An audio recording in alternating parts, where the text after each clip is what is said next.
Hello, friends, and welcome to today's Sutta class. We will start by chanting the Namo Tassa as usual. Feel free to join if you like. Namo Tassa Bhagavato Arahato Samma Sambuddhassa.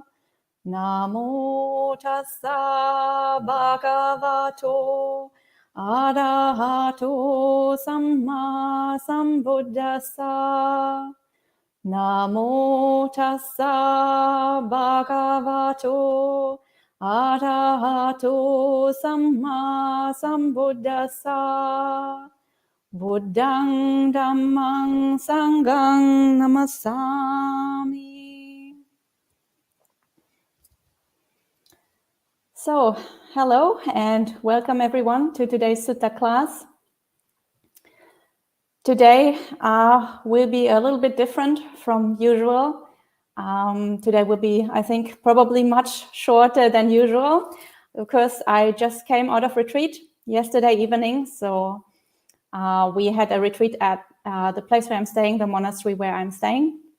And because I was on retreat, I didn't really have time to think about what we're going to do today or to prepare anything much. And also I was sick during the retreat, so I didn't feel that well, but now luckily I've mostly recovered.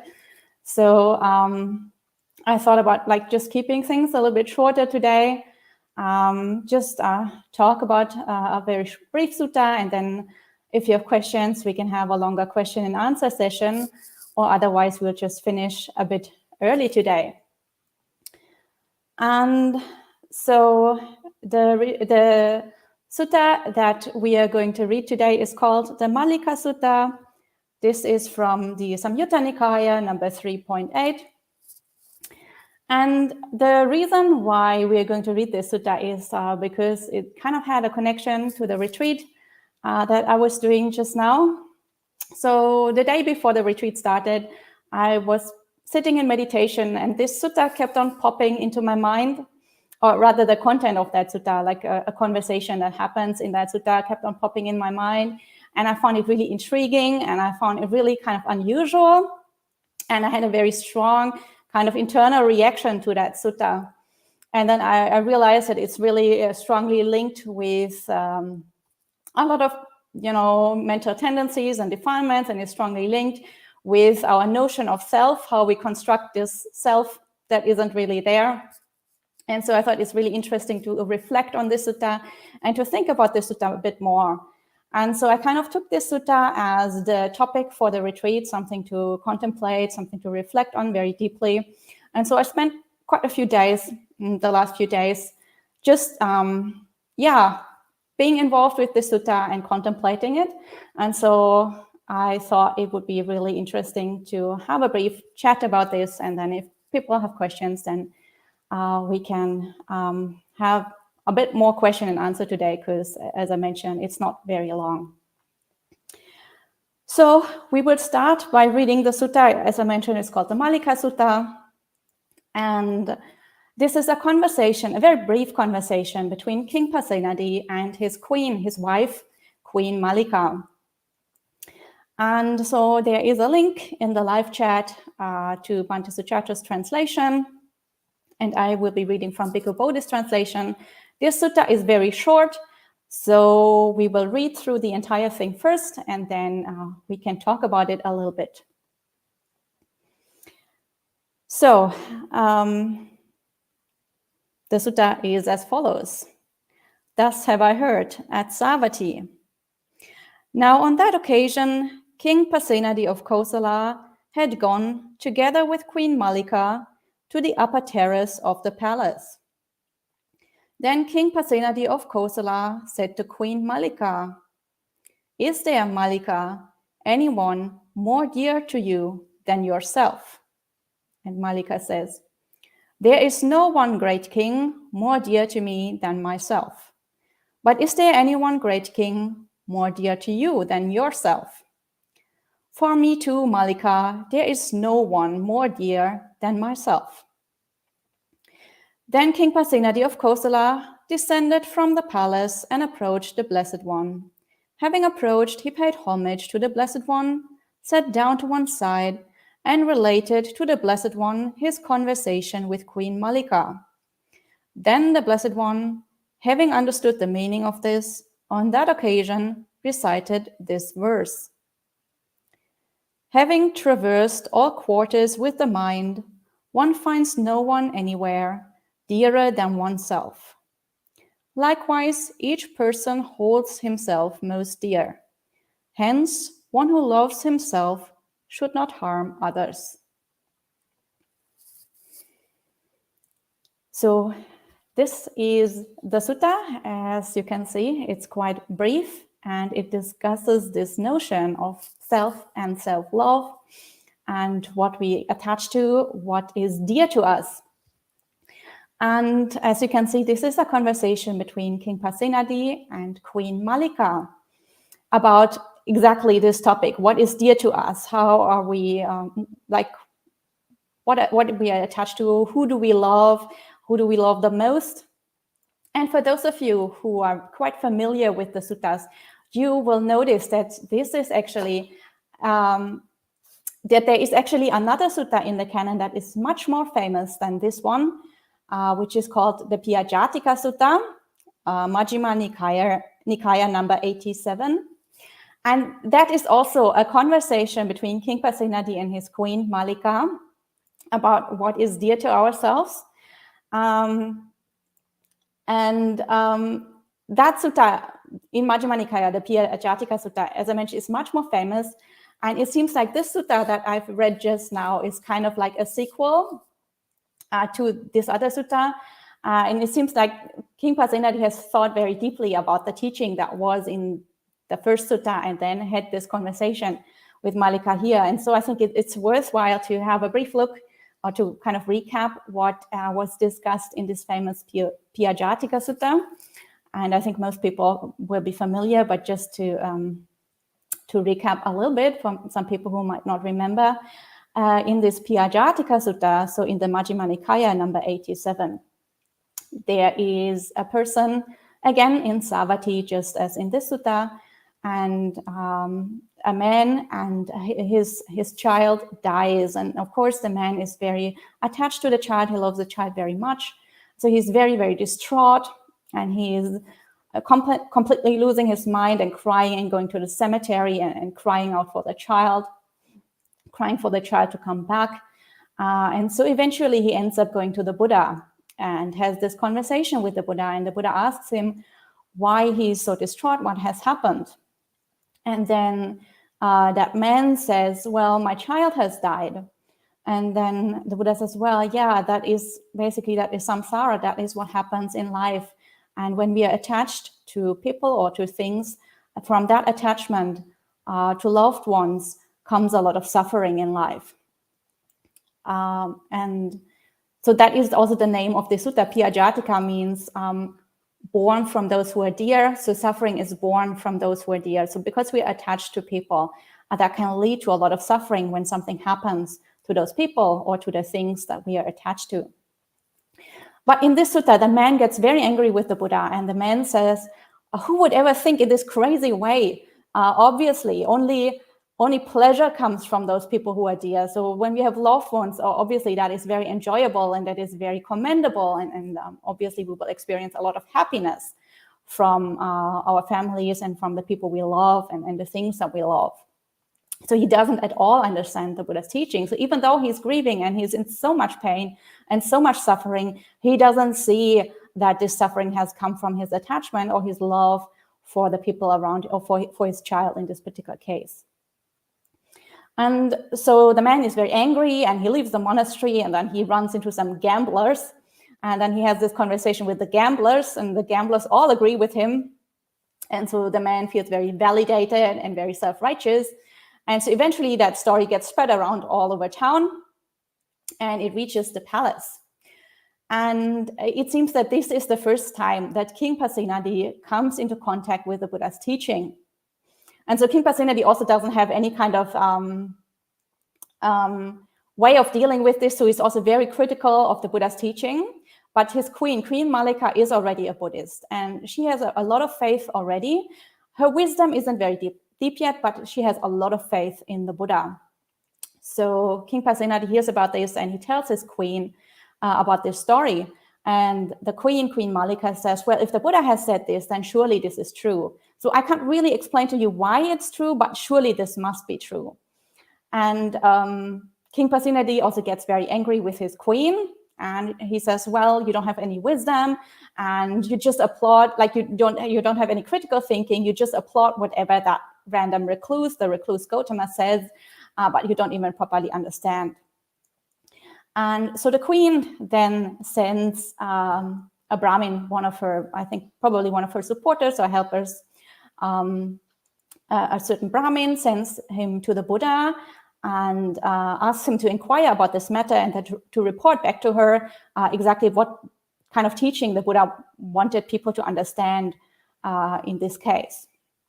So that Brahmin goes to the Buddha and asks the Buddha about the matter, and then the Buddha explains, and he says, well, let's say there is a woman in town, and that woman loses her child. Wouldn't she have been very, like, wouldn't she love the child very much, but wouldn't she also grieve a lot if that child were to die? And then, of course, the Brahmin can understand how that attachment to that child would lead to a lot of suffering. And so the Brahmin could understand why suffering is born from people who are dear to us. And then the Buddha gives a lot more examples. If a daughter dies, if a son dies, or if a mother dies, a father dies, or if one's brother or sisters die, or if the partner, in this case the husband of that woman, were to die, wouldn't that woman in each or every case, because those people are dear to her, or because she loves those people, wouldn't she experience a lot of grief? And so, and then they go through exactly the same thing with a man. If a man were to lose his children, parents, siblings, or his wife, wouldn't he experience a lot of suffering too? And wouldn't they experience a lot of suffering also in each and every of these cases? And then the Buddha gives another simile, which is a story very similar to Romeo and Juliet. So obviously, Romeo and Juliet, this idea of a love story that is doomed to end in tears and to end in the death of the lovers, was around for a long time, wasn't invented by Shakespeare. Even in the Buddha's time, they had these kind of stories. So this was a story of a man and a woman. They were very much in love. They already were a couple. They were already married. But at some point, the woman had to go back to her relatives, and the relatives were very, very critical of the man, and they tried to separate the two, and they tried to force them to get divorced, and they wanted to marry the woman off to another man. And so the woman runs away and runs back to her husband, and she's very distraught and tells the husband what her relatives are planning. And so because the husband and the wife are very much attached to each other and love each other very much, they don't see another way out. So the husband kills the wife and then commits suicide with the thought that at least they can be together in the afterlife. So the story is extremely violent and obviously leads to a lot of death and to a lot of suffering for everybody who's involved. And so in all these cases, it's very obvious how we can see that attachment to loved ones can lead to a lot of pain and suffering and sorrow and grief and so on. And so that Brahmin goes back to Queen Mallikā, and he reports to Queen Mallikā how the Buddha wanted this to be understood, this teaching about suffering coming from people we are attached to, that we love. And so it's quite easy for the queen also to understand what's going on. And then she goes to the king, and she asks the king, well, remember that conversation we had about the Buddha's teaching? And King Pasenadi obviously remembers, and then she says, well, if something were to happen to our daughter, that Princess Vajiri, wouldn't you be very sad and distraught? And he was like, yeah, of course, if something were to happen to our princess, I'd be very, very, I'd suffer very much. And then she asked, if something were to happen to our son, the Prince Vidudaba, or in the sutta called General Vidudaba, but it's actually the prince, it's actually the crown prince. Wouldn't you be very distraught? And of course, King Pasenadi again would be very, very grieving and so on if something were to happen to his son. And then she asked if your other queen, if something were to happen to your other queen, so King Pasenadi had 2 wives, if something were to happen to your other queen, wouldn't you be distraught? And he was like, yeah, of course. And if something were to happen to me, wouldn't you be very distraught? And in each and every case, King Pasenadi understands how that will lead to a lot of suffering for him. And then she also asks, if something were to happen to your kingdom, the kingdom of Kasi and Kosala, wouldn't you be very upset? So she brings in also this idea that we can't only be attached to other humans, but you can also be very attached to material things or possessions. So in the king's case, obviously his kingdom. And the king again says, yeah, obviously, if something were to happen to my kingdom, I'd be very upset. I'd suffer a lot. And then she says, well, can you see how things that you love, things that are dear to you, how they can all lead to a lot of suffering? And so then King Pasenadi understands what the Buddha's message was. And this is actually the conversion sutta for King Pasenadi. So this is the first time that he actually becomes a Buddhist. And he understands that the Buddha has a very valuable message that he can also understand and he can apply in his life. And then he bows down and he pays respect to the Buddha. And at that point, he actually becomes Buddhist. So this is one of the very earliest suttas where King Pasenadi appears. And by King Pasenadi, we can really see how slowly he becomes a little bit more familiar with Buddhism over time. Because we have so many suttas where he appears, how he becomes a little bit more and more familiar. And eventually he can even understand quite deep teachings. But this is one of the first ones. And so that was his conversion sutta. And this was kind of the first point of entry for him into the Dhamma. And it seems that he was thinking about this message, about attachment to people we love and that are dear to us, quite a lot.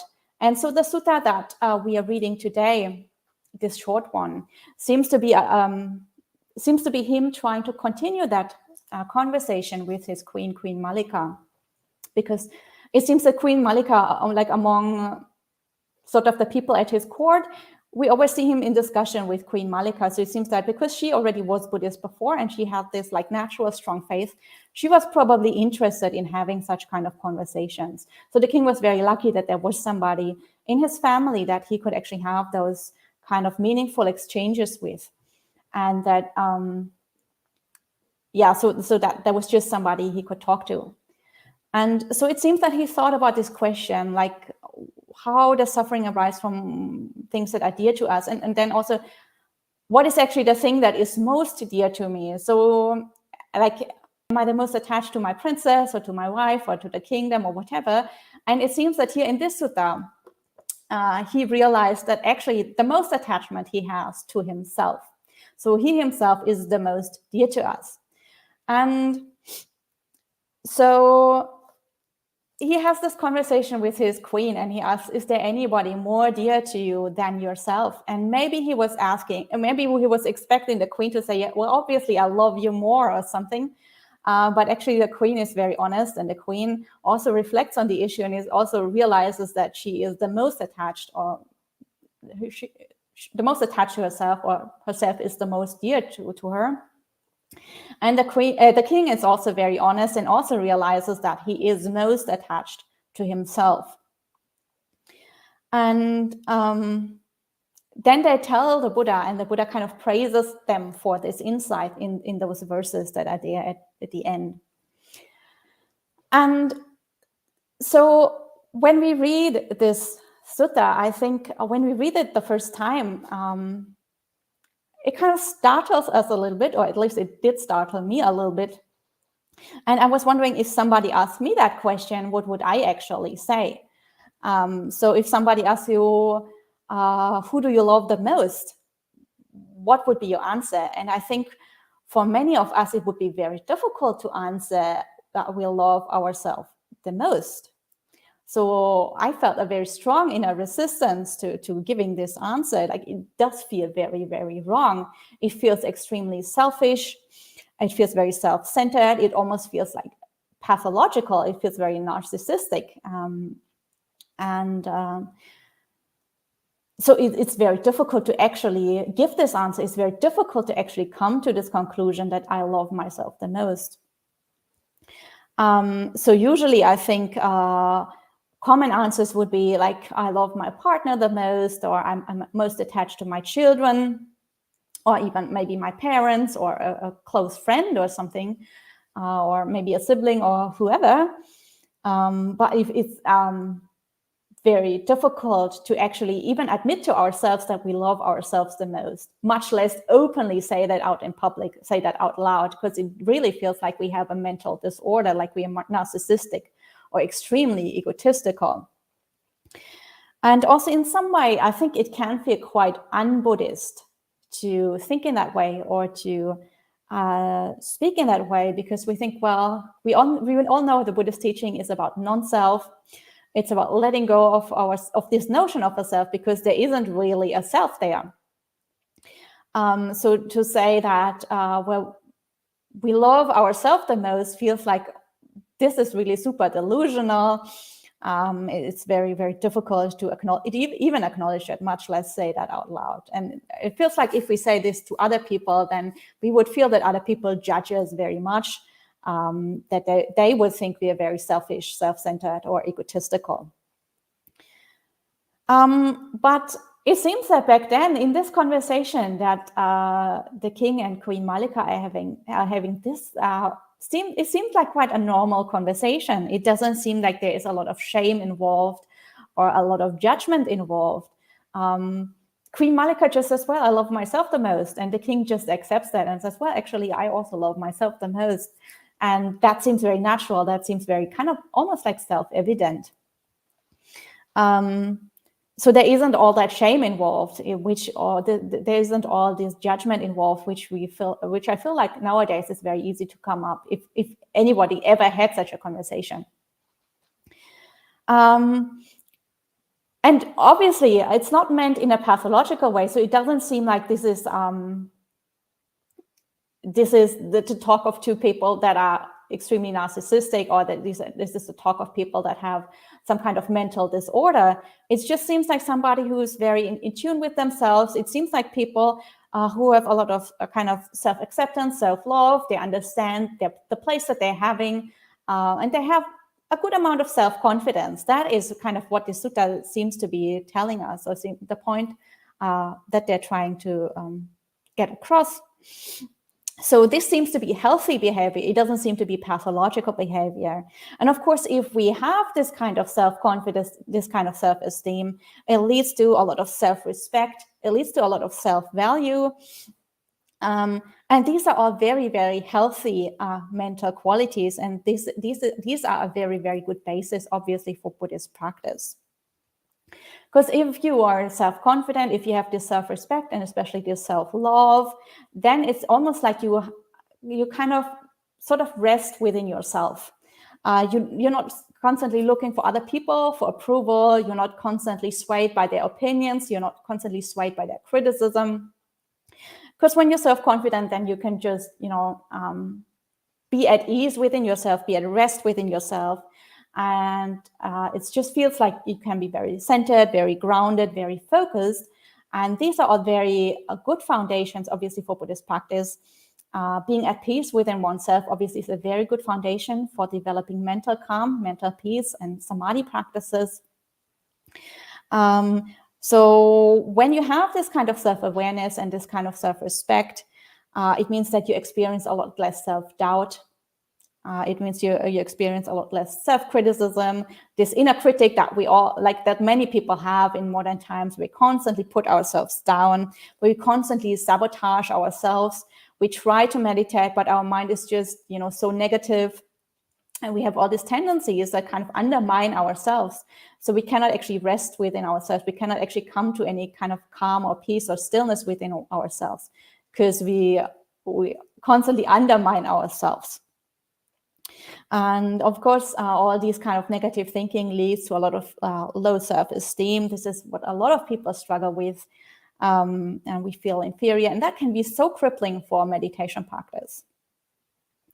And when you think about all the qualities that are attached with it, or the mental habit patterns that come along with this kind of thinking, such as doubt, self-doubt, but also doubt in our ability to practice, doubt in the Buddha's message,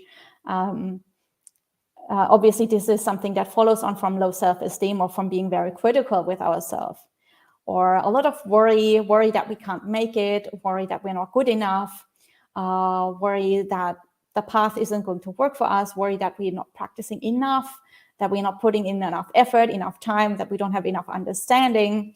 All this is totally undermining our practice. All this obviously is a hindrance.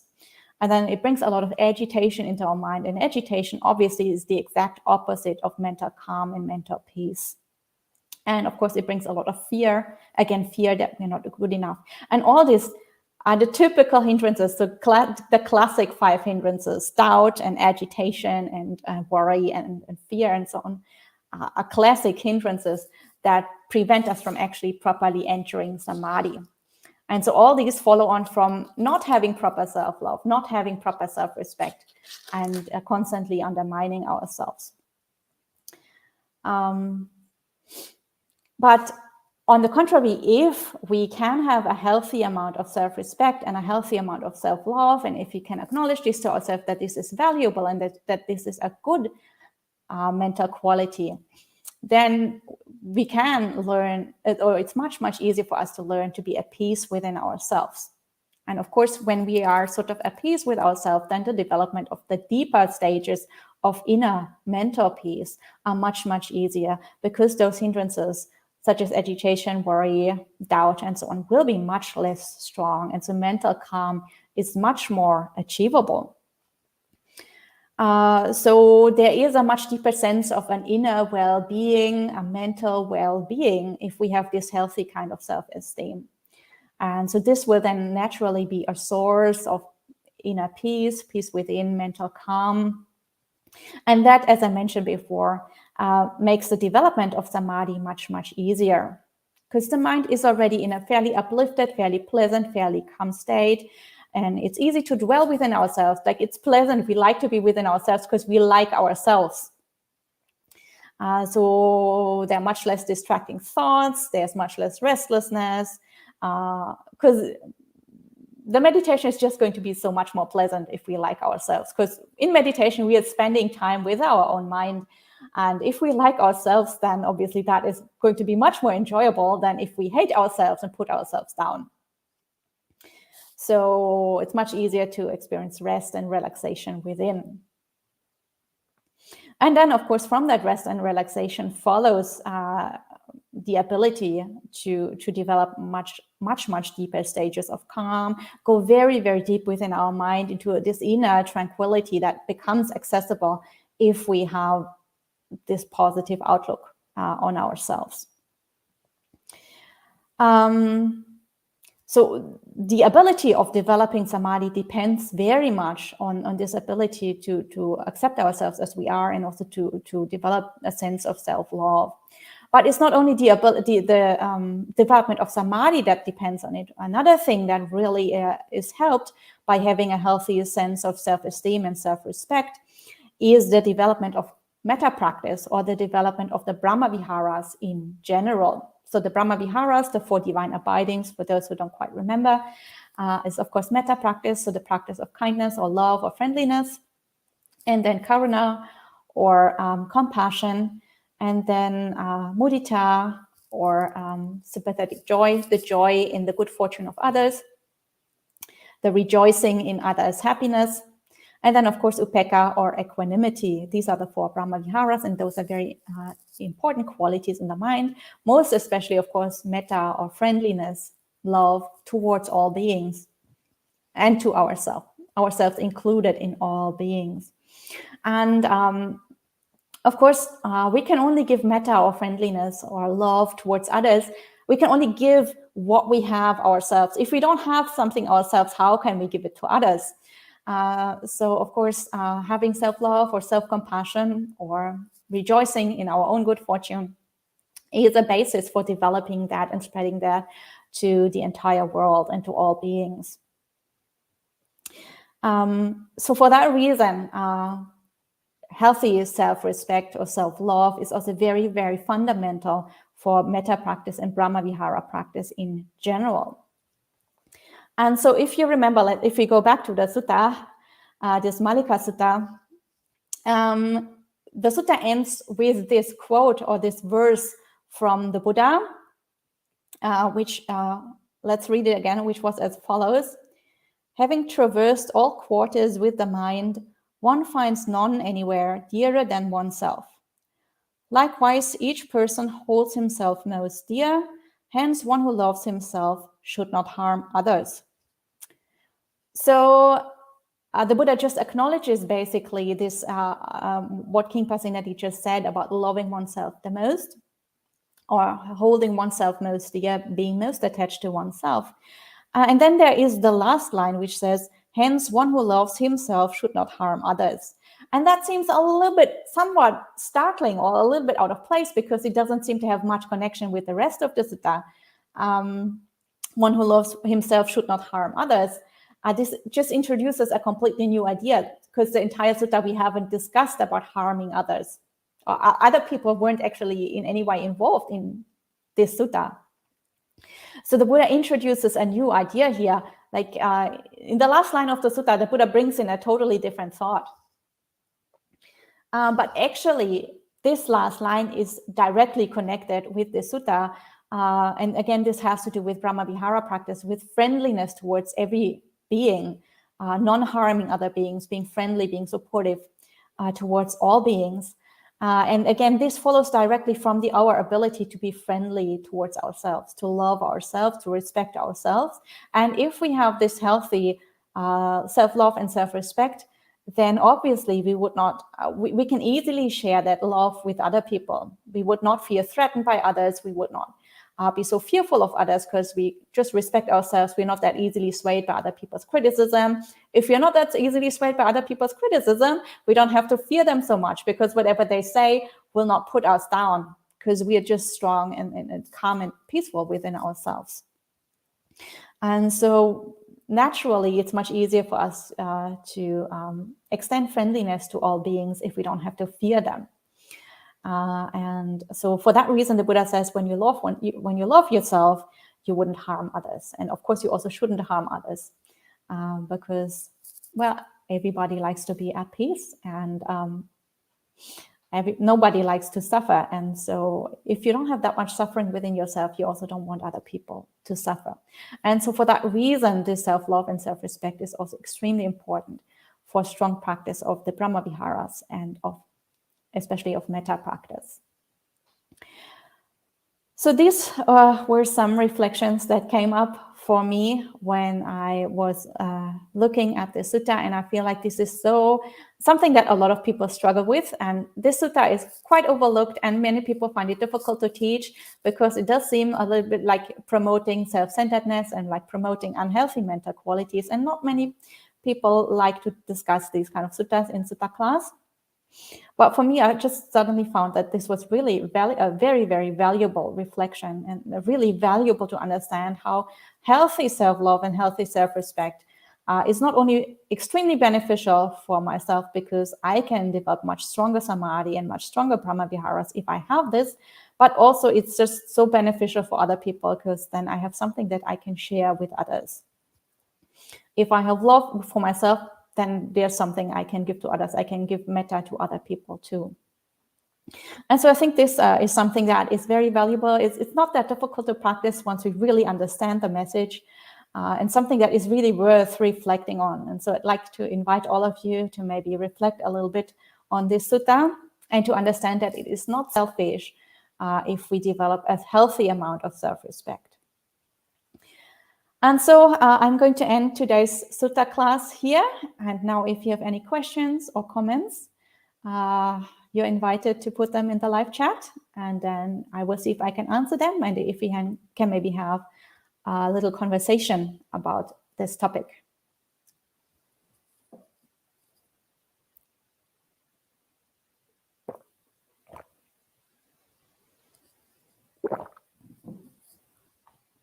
So I see a few people have already typed some comments. Let me see. Thank you, Buddha Ruchi, for your well wishes. Nitesh says, can I come to your monastery? So my monastery is in Germany.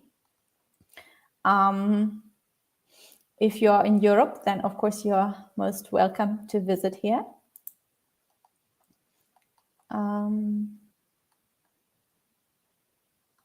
Let's see. Lots of comments. Fingerprint says, Bhikkhu Sujata's translations are so much richer and beautiful than Thanissaro Bhikkhu's translations. Thank goodness. Thank you, and Metta. So, I also very much like Bhante Sujata's translations. Bhante Sujata is actually my teacher. He is the one who did my Samaneri ordination.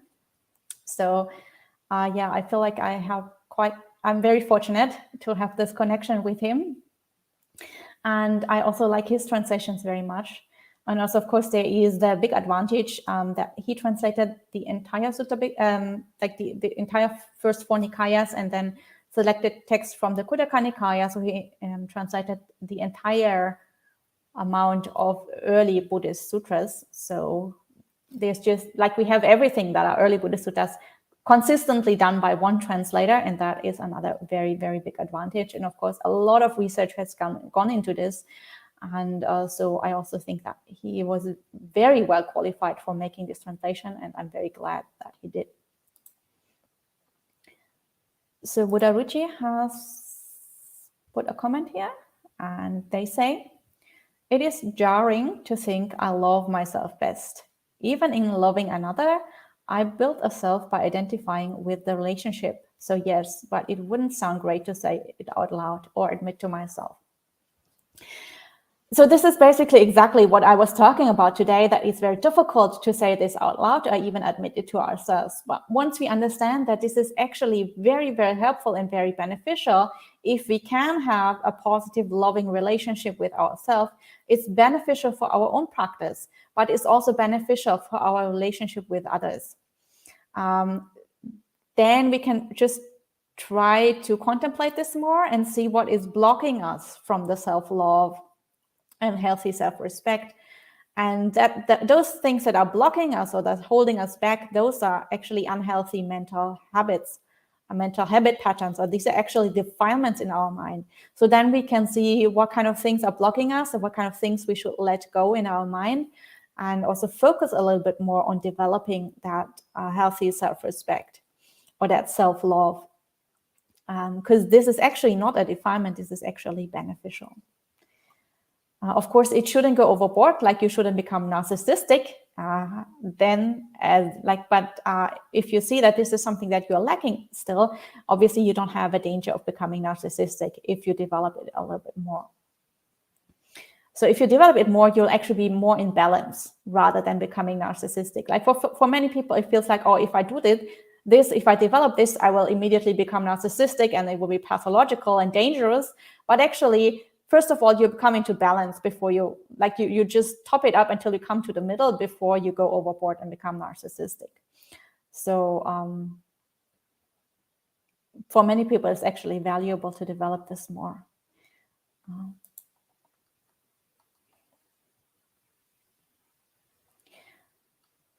And then Buddha Ruchi also says, when borders and separations are gone, loving self and loving everyone are exactly the same. I work for that day. Yes, exactly. So eventually all distinctions dissolve. So as your samadhi gets stronger and as your metta practice gets stronger, you don't make that difference anymore between yourself and others. And so you just have this heart that is just full of, or this heart or this mind that is just full of goodwill and friendliness. And and it's not directed at myself or others or anybody specifically, but it's just all the time present. And then whatever happens in your life, it's just, this is the baseline, the mindset that you approach anything that happens in your life. But obviously, I think you can also see if you don't have a healthy amount of self-love, then you will not get to that point. Because if you don't respect and love yourself, then you still create that barrier. You might try to love others, but as long as you don't let yourself love yourself, that barrier is still there because you still make a distinction between yourself and others by denying yourself the self-love that you might need to actually dissolve that barrier and to just have an open heart towards everyone. And then we have Celestino, and they say, the 4 Brahma Viharas are used to develop virtue, and they are the basis or filters for a mind in peace. However, often upekkha, absorption, or jhana is referred to as the 4th step needed to become arahants. If so, then is metta corresponding to sotapanna, karuna to sakadagami, and mudita to anagami. So I don't think you can actually say it in this way. I've also never seen that said in this way in the suttas. So upekkha, or equanimity, occurs several times in different contexts in the sutta. And one is in that group of the 4 Brahma Viharas. And then in a separate group, it occurs in the jhanas. And the deeper you go into jhanas, the more you replace pleasant feelings in the body and happy states in the mind with neutral feelings in the body and equanimity in the mind. So you move from pleasantness to equanimity, because equanimity is more calm and more still than pleasant feelings. Pleasant feelings still agitate the mind a little bit, but equanimity lets the mind be entirely still and calm. For that reason, equanimity is sort of a deeper samadhi than those pleasant feelings. And because metta is often associated with pleasant feelings, people say that metta is a more superficial level than upekkha. But that's not actually necessarily the case, because the 4 Brahma Viharas is just an entirely different framework from the 4 jhanas, and you can't really mix them in this way. And because some people say you need the 4th jhana, also the jhana where equanimity is the most profound, to break through to those attainments in the path, such as sotapanna or arahantship. For that reason, people associate upekkha with those states, like sotapanna, stream entry, once returning, non-returning, or arahantship. But the suttas don't make an explicit connection in that way.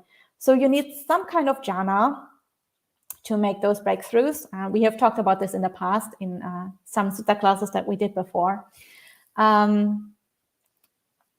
But there isn't an explicit connection, and certainly nobody says that if you practice metta, you will only become a stream enterer, and if you practice mudita, you will become an anagami. So that definitely is not a teaching we find anywhere in the suttas, and also intellectually that doesn't really make sense. Because we just use metta and karuna mudita to approach different kind of situations, but they're not connected with deeper attainments on the path in that same sense. So we practice metta, we can always practice. This is always good. Karuna, we practice if other beings are suffering, and mudita, we practice if other beings are joyful. So it sort of depends on the other being. It doesn't really depend on your own inner development or breakthroughs on the path. So for that reason, because there isn't really any kind of direct connection, we can't really say it in the way that you propose it here. And then Anagarika Sunya also has left a comment, and she says, it may help to start with non-ill will. We should not intentionally harm ourselves. I think everyone can agree with this. Then progress as we feel comfortable. So I agree, this is also a very good teaching, or a very good reflection. And even only just with this reflection, we can already go very, very deep.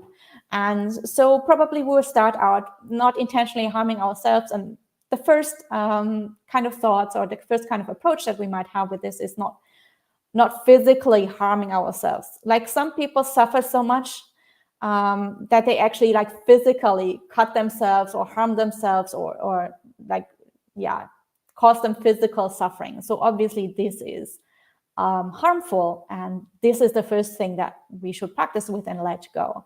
And then people might sort of talk to themselves in very negative ways, and then they might sort of practice letting those negative self-talk, letting that go, not harming oneself through speech. And then once we practice with that, we can go even deeper, and we realize that there are really mental habit patterns that constantly undermine ourselves, that cause us a lot of suffering. And then we can let go of those unhealthy mental patterns. And the deeper we go, we understand that any kind of defilement in our mind actually harms ourselves. And so basically, eventually, we let go of more subtle and more subtle defilements because we understand how every kind of defilement sort of harms ourselves, until finally we reach arahantship and let go of any kind of defilement in our mind. And at this point, we finally completely stop harming ourselves. So even with that reflection, we can go very deep if we sort of apply it in the proper way. And if our wisdom becomes subtle enough to understand how even very subtle defilements cause ourselves harm. And then there is another question, and Avinash asks, what is your opinion on a practitioner achieving jhana and their next birth? First of all, the question, what is my opinion on a practitioner achieving jhana? I can answer this first. I'm not sure what the question is with the next birth. So do I think that there is rebirth? Or do I think that jhana influences the next rebirth? So if you can clarify what you mean by next birth, that will be helpful. But I will start by answering my opinion on a practitioner achieving jhana. So it depends on various factors. One, of course, is the mental habits that the practitioner has cultivated either in this life already or in a past life. So things that they bring from a past life. So some people naturally have quite calm minds. Other people naturally have very agitated minds, depending on whether they have already practiced forms of meditation either in this life or in a previous life. Some people naturally inclined to samadhi practices. For them, achieving jhana is more feasible. Some people naturally inclined towards more wisdom-based practices, contemplations, vipassana methods, and so on. So for them, achieving jhana is a little bit harder. And also it depends very, very much on one's lifestyle. So it depends on the kind of job we're doing, whether that's very loud, very noisy, very stressful, very involved with a lot of talking, with a lot of agitation going on. Or if we have a fairly calm, quiet job, if our lifestyle generally is quite quiet, how well people are keeping the precepts. People who are drinking alcohol, for example, or using drugs will agitate their mind a lot, or sort of create a lot of delusion in the mind. For them, jhana is, of course, much harder. Also, people who are very busy with their family, or have a lot of social activities, have a lot of distractions, people who like to watch a lot of movies, listen to a lot of music, constantly feed the mind with a lot of agitating things, for them, achieving jhana would be very, very difficult. But then there are people, for example, some monastics, not all monastics, but many monastics, and even quite a few lay people who structure their life in such a way that it's very calm, very quiet, sort of withdrawn from society to a certain extent, not very stressful, where they have a lifestyle that is very much focused on a pure lifestyle, keeping precepts, having positive interactions with others, having harmonious relations with the environment around them, with people around them, but also being in harmony with oneself. As we have talked about today, self-love, harmony within one's own heart, within one's own mind. And for such people, developing jhana is possible with the necessary amount of dedication and given enough time. So developing jhana also takes a lot of time, and it depends very much on the environment and on the character of that person. So of course, it is possible if all the factors come together in a supportive way. And of course, that also depends a lot on the decisions that person makes. So a person can choose whether they're withdrawing from society. A person can choose whether they're engaging in all these socializing and busy activities. Or, for example, they can choose to become a monastic and go into a forest monastery in Asia and just meditate in their kuti the whole time. And if they do that, then of course, chances are higher. If you have this very calm, peaceful lifestyle, chances are higher that you might get into jhana. So it also depends a lot on the choices that people make.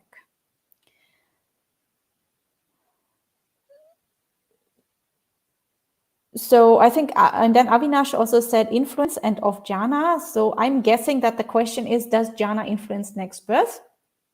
And yes, jhana does influence the next birth. So there are different levels of rebirth, and the jhana realms are, so the level of rebirth in a jhana realm is also called the fine material plane, or the Rupa Loka in Pali. This is a plane of existence that is higher than the world where we are living at the moment. The world where we are living is called the sensual realm, or the sensual sphere, where the beings still have bodies, not necessarily the gross physical bodies that we have. So there are also devas that have sort of more subtle bodies than our gross physical bodies, but they still have bodies, and they still, for example, there are different genders, and there people are indulging in food, physical food. People are eating food. There are sexual activities. All these kind of things is what takes place in the sensual sphere. But then there is the fine material sphere, which is accessible through jhana. And there, for example, there is no more gender. Bodies are made of light, and bodies are sustained through joy, so that the nutrition or the food that is there is just joyful feelings.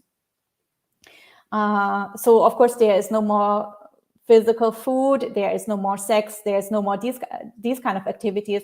People are just in this kind of pleasant, very calm jhana state throughout their rebirth.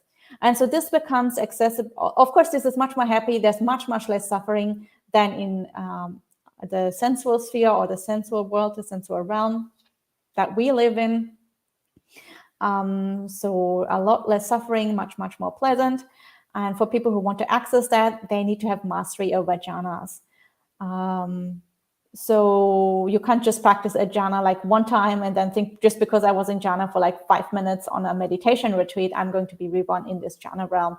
But this has to really become a mental habit pattern. Because if your mind is inclining that way, and if this is a very strong habit that your mind has, then obviously this can carry you on into your next rebirth. But if this just happened like for a few minutes once in your life, then obviously your mind isn't strong enough, and the inclination of your mind towards that state isn't strong enough to carry you on into your next rebirth. And obviously in that case, one of your usual habits will take over and, lead you to, another rebirth where you can indulge in those kind of habits. So for example, if you like to eat a lot and sort of just kind of lie in front of the TV and waste a lot of time, then probably it's going to lead you to a rebirth where you can just lie around and waste time. Maybe an animal rebirth, for example. Or if you like to really hate on people the whole time, you like to harm other beings, or you like to harm yourself in various ways, it might lead you to a hell realm, because that is where a lot of harm and suffering happens.